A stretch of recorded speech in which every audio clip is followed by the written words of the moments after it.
Welcome to the video guys. Today we will be exploring what is Gemini and how you can generate a Gemini API key. So Gemini is an AI system developed by Google DeepMind. You all might be familiar with a platform like ChatGPT. Both ChatGPT and Gemini are AI large language models that generate text-based responses on user prompts. They can assist you with writing, coding, answering questions and many more.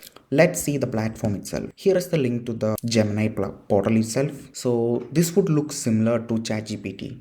You will be able to similarly prompt questions in here and you should get responses from the AI system itself. Let me prompt something.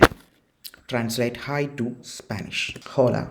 Gemini is a large language model that would generate text-based responses to user prompts. So basically it is something similar to ChatGPT, and we will explore more about Gemini in the coming videos. So while ChatGPT is developed by OpenAI, Gemini comes from the Google DeepMind. Other than that, there is no much differences. I'm excited to show you how to generate Gemini API key. We will soon start working with Gemini programmatically. Here is the documentations to the Gemini doc. So you will see a detailed documentation on how you can create API keys, the quick start, etc. Here is the link to the documentation itself.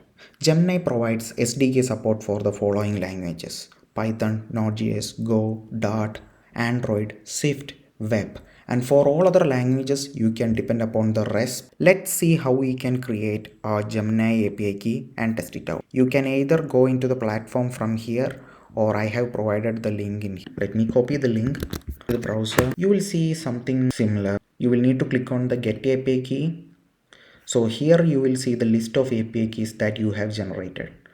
This is the first API key I'm going to generate, so I'm going to click the Create API key. Here is the API key itself. I had already set up a boilerplate small test code for the Node.js itself. Basically, the Node.js project uses Google Generative AI package itself, set up the model and send a sample prompt to the model, get the responses and just console log. Let's set up the API key and test it out.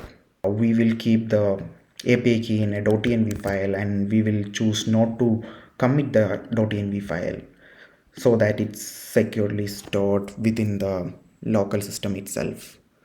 I recommend you to store the API keys in a secret manager vault or in an environment which is completely safe. So let me try the prompting itself. Tell me a joke about programming, and here is a response from Gemini. You always have the delete option to delete the API key itself, and here are the links.